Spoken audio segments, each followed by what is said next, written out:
Molecular basis of inheritance. Principles of inheritance में हमने देखा था कि फैक्टर्स होते हैं जो एक जनरेशन से दूसरी जनरेशन में जाते हैं। लेकिन वो फैक्टर दिखते कैसे हैं, बने किस चीज से हैं, बस वही हमें इस चैप्टर में मॉलिक्यूलर लेवल पर जाकर देखना है। देखो, एनसीईआरटी की पहली लाइन ही कहती है कि ज्यादातर ऑर्गेनिजम्स में डीएनए ही जेनेटिक मटेरियल होता है। हाँ, कुछ वायरसेस में आरएनए भी होता है, जैसे टोबैको मोसाइक वायरस, लेकिन डीएनए मेन हीरो है क्योंकि ये ज्यादा स्टेबल है। चलो, अब इस हीरो का स्ट्रक्चर समझते हैं। एनसीईआरटी कहती है कि डीएनए एक लंबी चेन है पॉलीन्यूक्लियोटाइड्स की। अब ये पॉलीन्यूक्लियोटाइड क्या बला है? सिंपल है।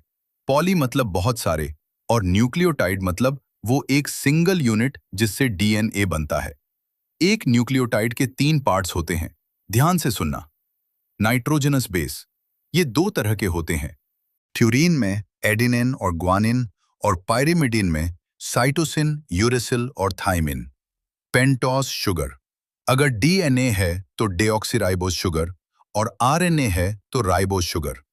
फॉस्फेट ग्रुप, जो डीएनए को एसिडिक बनाता है और नेगेटिव चार्ज देता है।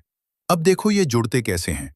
शुगर और बेस के बीच में बनता है एन ग्लाइकोसिडिक लिंकेज और ये बन जाता है न्यूक्लियोसाइड। जब इस न्यूक्लियोसाइड से फॉस्फेट जुड़ता है फॉस्फोएस्टर लिंकेज के जरिए, तब बनता है एक पूरा न्यूक्लियोटाइड। और जब ऐसे बहुत सारे न्यूक्लियोटाइड्स जुड़ते हैं 3 प्राइम से 5 प्राइम फॉस्फोएस्टर लिंकेज से, तब बनती है हमारी पॉलीन्यूक्लियोटाइड चेन।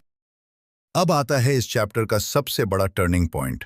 1953 में जेम्स वॉटसन और फ्रांसिस क्रिक ने डीएनए का डबल हेलिक्स मॉडल दिया। लेकिन उनका ये काम बेस था मॉरिस विल्किंस और रोजलीन फ्रैंकलिन के एक्सरे डिफ्रैक्शन डेटा पर। क्रिक ने एक बहुत सिंपल बात बोली थी, जिसे हम सेंट्रल डॉगमा कहते हैं। डीएनए से डीएनए बनना रेप्लिकेशन, डीएनए से एमआरएनए बनना ट्रांसक्रिप्शन, एमआरएनए से प्रोटीन बनना ट्रांसलेशन। वॉटसन और क्रिक के मॉडल की मेन बातें एनसीईआरटी ने पॉइंट्स में लिखी हैं, जो आपको फिंगर टिप्स पर होनी चाहिए। डीएनए 2 चेन्स का बना है, जहां बैकबोन शुगर फॉस्फेट की है और बेसिस अंदर की तरफ प्रोजेक्टेड है। दोनों चेन्स एंटी पैरेलल हैं, मतलब एक चेन 5 एरो 3 है तो दूसरी 3 एरो 5। बेस पेयरिंग, एडिनिन हमेशा थाइमिन के साथ जुड़ेगा 2 हाइड्रोजन बॉन्ड से और ग्वानिन हमेशा साइटोसिन के साथ जुड़ेगा 3 हाइड्रोजन बॉन्ड से।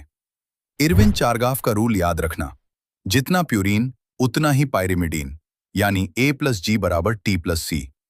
अब एक सवाल दिमाग में आता है।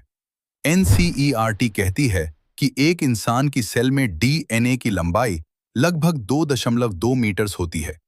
भाई, हमारा न्यूक्लियस तो दिखता भी नहीं है, उसमें इतना लंबा डीएनए कैसे आ गया? इसका आंसर है पैकेजिंग।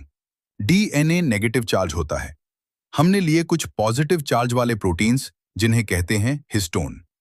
8 हिस्टोन मिलकर बनाते हैं एक हिस्टोन ऑक्टेमर। डीएनए इसके चारों तरफ लपेट जाता है और बनता है न्यूक्लियोसोम। एक न्यूक्लियोसोम में लगभग 200 बेस पेयर्स होते हैं।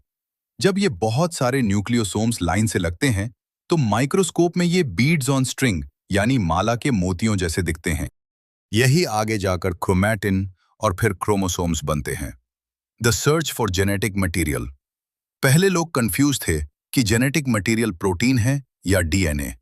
इसको सॉल्व करने के लिए 3 बड़े एक्सपेरिमेंट्स हुए। Griffiths transformation experiment 1928। ग्रिफिथ ने स्ट्रेप्टोकोकस न्यूमोनिया बैक्टीरिया और माउस का यूज किया। उन्होंने देखा कि एस स्ट्रेन चूहे को मार देता है, आर स्ट्रेन नहीं मारता। लेकिन जब उन्होंने हीट किल्ड एस स्ट्रेन को लाइव आर स्ट्रेन के साथ मिलाया, तो चूहा मर गया। इसका मतलब आर स्ट्रेन ने एस स्ट्रेन से कुछ ट्रांसफॉर्मिंग प्रिंसिपल लिया था। एवरी, मैक्लॉड और मैक्कार्टी 1933 से 44। इन लोगों ने ग्रिफिथ के ही एक्सपेरिमेंट को एनालाइज किया। इन्होंने बताया कि वो ट्रांसफॉर्मिंग प्रिंसिपल डीएनए ही था। उन्होंने प्रोटीएसेस और आरएनएस एंजाइम्स डाले तो ट्रांसफॉर्मेशन नहीं रुका, लेकिन जैसे ही उन्होंने डीएनएस डाला, ट्रांसफॉर्मेशन रुक गया। मतलब डीएनए ही असली ट्रांसफॉर्मेशन मटेरियल था। Hershey chess experiment 1952, the unequivocal proof. इन्होंने बैक्टीरियोफाज का यूज किया। एक तरफ फॉस्फोरस 32P से डीएनए को लेबल किया और दूसरी तरफ सल्फर 35S से प्रोटीन को। उन्होंने देखा कि सेल के अंदर सिर्फ रेडियो एक्टिव डीएनए गया, प्रोटीन नहीं। इससे फाइनल हो गया कि डीएनए ही जेनेटिक मटेरियल है। एनसीईआरटी कुछ क्राइटेरिया देती है कि जेनेटिक मटेरियल होने के लिए क्या चाहिए। पहला, वो अपनी कॉपी रिप्लिकेशन बना सके। दूसरा, केमिकली और स्ट्रक्चरली स्टेबल हो। तीसरा, उसमें स्लो म्यूटेशंस का स्कोप हो एवोल्यूशन के लिए। चौथा, वो मेंडेलियन कैरेक्टर्स एक्सप्रेस कर सके। आरएनए के पास 2'OH ग्रुप होता है जो उसे बहुत रिएक्टिव और अनस्टेबल बनाता है। इसलिए आरएनए जल्दी म्यूटेट करता है और इसीलिए ही वायरसेस जल्दी बदलते हैं। डीएनए ज्यादा स्टेबल है, इसलिए स्टोरेज के लिए डीएनए बेस्ट है, लेकिन इंफॉर्मेशन एक्सप्रेस करने के लिए आरएनए बेस्ट है। अब बात करते हैं रेप्लिकेशन की। वॉटसन और क्रिक ने कहा था कि डीएनए रेप्लिकेशन सेमी कंजर्वेटिव होता है, मतलब नए डीएनए में एक पुराना स्ट्रैंड होगा और एक नया। इसको प्रूव किया मेजेल्सन और स्टॉल ने 1958 में हेवी नाइट्रोजन कार्बन 15N का यूज करके। रेप्लिकेशन शुरू होता है एक पॉइंट से, जिसे कहते हैं origin of replication. DNA polymerisation हमेशा 5 से 3 डायरेक्शन में होता है। एक स्ट्रैंड पर काम नॉन स्टॉप चलता है, जिसे कहते हैं लीडिंग स्ट्रैंड। दूसरे स्ट्रैंड 3 से 5 टेम्पलेट पर काम टुकड़ों में होता है, जिसे कहते हैं लैगिंग स्ट्रैंड।